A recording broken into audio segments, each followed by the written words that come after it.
अब शुरू होने जा रहा है देश का सबसे बड़ा मुकदमा, आपकी अदालत, रजत शर्मा के साथ।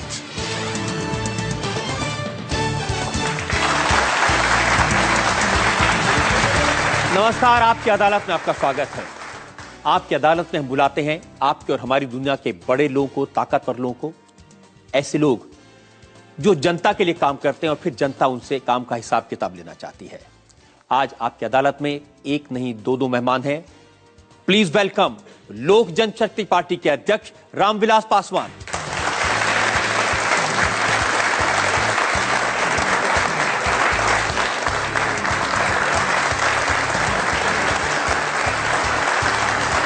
और आपकी अदालत में आज हमारे दूसरे मेहमान हैं रामविलास पासवान के बेटे और इनकी लोक जनशक्ति पार्टी के नए उभरते सितारे चिराग पासवान।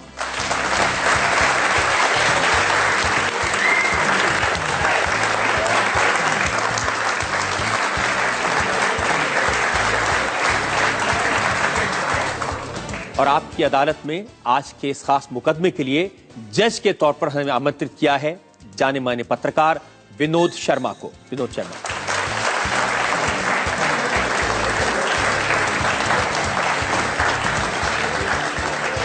इससे पहले कि आपकी अदालत में आज का मुकदमा शुरू करें, आज के जज विनोद शर्मा की इजाजत चाहेंगे आज की कार्रवाई शुरू करने के लिए। अदालत की कार्रवाई शुरू की जाए। इससे पहले कि मैं इल्जाम लगाऊं रामविलास पासवान पर, चिराग पासवान पर, एक नजर डालेंगे उस बैकग्राउंड पर, पृष्ठभूमि पर जिसमें आज का यह खास मुकदमा चलाया जा रहा है रामविलास पासवान और चिराग पासवान पर। रामविलास पासवान जयप्रकाश नारायण के नेतृत्व में चले छात्र आंदोलन के दौरान लाइमलाइट में आए। रामविलास पासवान अब तक 5 प्रधानमंत्रियों की सरकारों में मंत्री रह चुके हैं। रामविलास पासवान ने रेलवे, टेलीकॉम, स्टील और कोल जैसे भारी भरकम मंत्रालय संभाले। सबसे ज्यादा अंतर से लोकसभा चुनाव जीतने का वर्ल्ड रिकॉर्ड भी रामविलास पासवान ने ही बनाया था। रामविलास पासवान ने लोकसभा चुनाव के लिए बीजेपी से अलायंस किया है। इस अलायंस में उनके बेटे चिराग पासवान की अहम भूमिका है। कुछ समय पहले तक चिराग पासवान फिल्मों में थे। चिराग कंगना रनौत के साथ एक फिल्म में हीरो थे।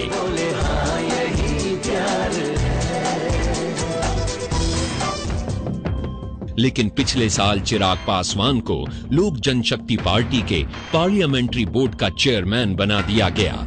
इस समय चिराग पासवान और रामविलास पासवान दोनों ही लोकसभा के लिए चुनाव के मैदान में हैं। मुकदमा शुरू होता है। आपकी अदालत में पहला इल्जाम रामविलास पासवान और चिराग पासवान पर।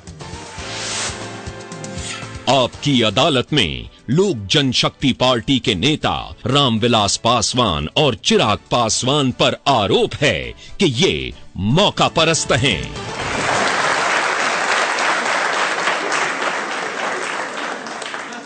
ये 23 फरवरी का आपका बयान है, ज्यादा दिन पुरानी बात नहीं है। आपने कहा कि नरेंद्र मोदी की कोई हवा नहीं है और उनको इतनी सीटें नहीं मिलेंगी कि वो प्रधानमंत्री बन सकें। ये इंडियन एक्सप्रेस अखबार के एक कार्यक्रम में आप गए थे और वहां जो कुछ आपने कहा उसके आधार पर उन्होंने छापा। ये बड़ा बड़ा उन्होंने लिखा, लेकिन उसमें ये भी है कि नरेंद्र मोदी की करिश्मा है। हाँ, लेकिन आपने कहा कि इतनी हवा नहीं है। तो जब हम अपोजिशन में थे और उस समय में हम कह सकते हैं कि नरेंद्र मोदी का करिश्मा चल रहा है। सीट के संबंध में जरूर हमने कहा था कि सीट के संबंध में कुछ समय के जो हालात थे उसमें हमने कहा था कि जो भारतीय जनता पार्टी है अकेले उसको बहुमत नहीं मिलेगा। देखिए, अब 10 दिन बाद की आपका स्टेटमेंट दिखाता हूं। आपने कहा नरेंद्र मोदी की ऐसी हवा है कि प्रधानमंत्री बनने से कोई रोक नहीं सकता। तो बिल्कुल सही है। मैं आज भी कहना चाहता हूं कि नरेंद्र मोदी का हवा का मतलब एनडीए का हवा। हर थोड़े दिन में आप ग्राफ बढ़ा देते हैं। 5 अप्रैल को आपने कहा पूरे देश में मोदी की लहर है, जो इसके रास्ते में आएगा साफ हो जाएगा। बिल्कुल, और बिल्कुल मैंने सही कहा। और 12 मई तक आते आते वो हवा नहीं रहेगी, वो आंधी रहेगी और उस आंधी में बड़ा से बड़ा पेड़ उखड़ जाएगा। इसलिए जो बात हमने कहा है उस पर मैं आज भी कायम हूं और एनडीए की सरकार बनेगी, नरेंद्र मोदी प्रधानमंत्री बनेंगे, कोई ताकत रोक नहीं सकता है। लेकिन लालू यादव का बयान देखा, उन्होंने कहा ये जो नमो नमो का जो नारा लग रहा है ये ऐसा है जैसे भेड़िया आया और भेड़िया आएगा ही नहीं।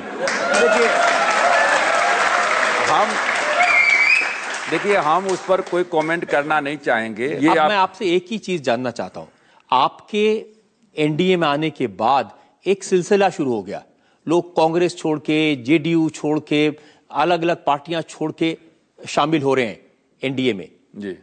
तो यही हवा का इंडिकेशन है जो आपने पहले से पढ़ लिया था? नहीं, हवा का इंडिकेशन के साथ साथ इसमें एक बात है कि जो सबसे बड़ी बात है, रामविलास पासवान के जाने के बाद चाहे एमडीएम के हो, पीएम के हो, जितने भी सारे के सारे क्या कहते हैं कि दल हैं, लोक समता पार्टी, सारा का सारा दल का लाइन बन गया है। मैं तो आपसे दूसरा राज पूछना चाहता हूं। राज हमारा आपको पहले से कैसे पता चल जाता है कौन प्रधानमंत्री बनने वाला है? देखिए एक बात है कि आप जब नीचे में रहते हैं तो आपको 1000 गज तक दिखलाई पड़ता है साफ साफ। जब आप ऊपर में जा रहते हैं तो आप कम से कम जो है हेलीकॉप्टर से 5 किलोमीटर तक देख लेते हैं। तो जो राजनेता है, राजनेता को देश की जनता की क्या भावना है उसको पहचानने की कैपेसिटी होनी चाहिए और उसको ये भी देखना चाहिए कि जनता का हित किसमें हो रहा है। देखिए जो भी प्रधानमंत्री बना 20 साल में, चाहे वो अटल बिहारी वाजपेयी थे, उसके पहले देवे गौड़ा थे, गुजराल साहब थे, बाद में मनमोहन सिंह बने, हर सरकार में रामविलास पासवान मंत्री रहे। पहले ही पता चल जाता है आप किसकी सरकार बनने वाली है। आज हम देख रहे हैं कि जो नौजवान पीढ़ी है, हम एक पीढ़ी, हमारी पीढ़ी जा रही है, जो चिराग का पीढ़ी है वो आ रहा है, तो हम रथ के चक्का को कब तक रोके रहेंगे? हम कब तक सेकुलरिज्म, कम्युनलिज्म, जात पात करते रहेंगे? जबकि हम देख रहे हैं कि देश को जरूरत है विकास का, देश को जरूरत है नौजवानों के रोजगार का। और ये जो सेकुलरिज्म कम्युनलिज्म का मामला है कब आता है? जब चुनाव का समय आता है तो सेकुलरिज्म कम्युनलिज्म होने लगता है। तो आज का नौजवान, उसको रोजगार चाहिए, उसको आज लड़का क्या कहते हैं कि बातचीत कर रहा है। जरा नौजवान से पूछ लूं। हाँ, आप नौजवान से पूछिए इस संबंध में, ज्यादा आपको बतलाएंगे। चिराग, रामविलास जी तो उड़ती चिड़िया को पहचान लेते हैं कि किस दिशा में हवा चल रही है। मैंने सुना कि ये अलायंस कराने में आपने बड़ा रोल प्ले किया, आपको कैसे पता चला कि मोदी की हवा चल रही है? नहीं, ये उनकी हवा चल रही है नहीं, पर जो उनके विचार हैं उससे मैं बहुत समय से प्रभावित था।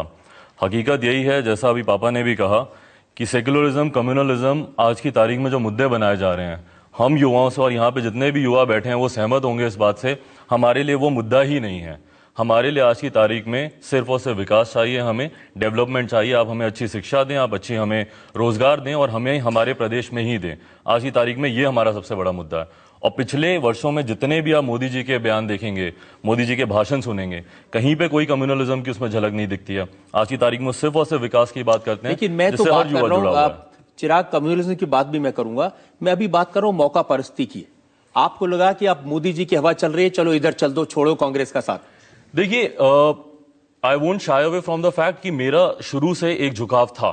मैं व्यक्तिगत रूप से प्रभावित था जिस तरह से मोदी जी की स्पीचेस थी, जिस तरह से वो अपनी विचारधारा को लेकर सामने आ रहे थे।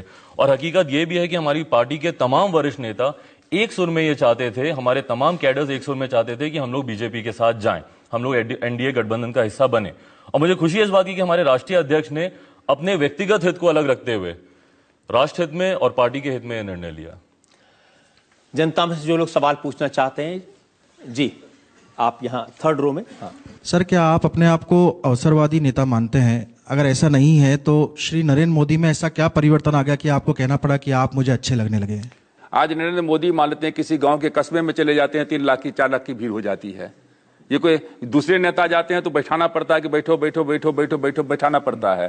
तो ये जो मान लेते हैं कि एक जो है उनके लोगों के दिमाग में एक ललक है कि नरेंद्र मोदी को एक बार देखो, तो एक बार देखने में 5 साल में क्या दिक्कत है? और कोई अलायंस जो है, मैं समझता हूं कि जो अटल बिहारी वाजपेयी के समय में जो अलायंस बना था, उससे भी ज्यादा बड़ा अलायंस नरेंद्र मोदी के नेतृत्व में बनने जा रहा है। लेकिन इस सबके बावजूद नीतीश कुमार कह रहे हैं कि प्रधानमंत्री बनने का सबसे काबिल उम्मीदवार मैं हूं। तो उसमें सपना देखने में क्या बुरी बात है?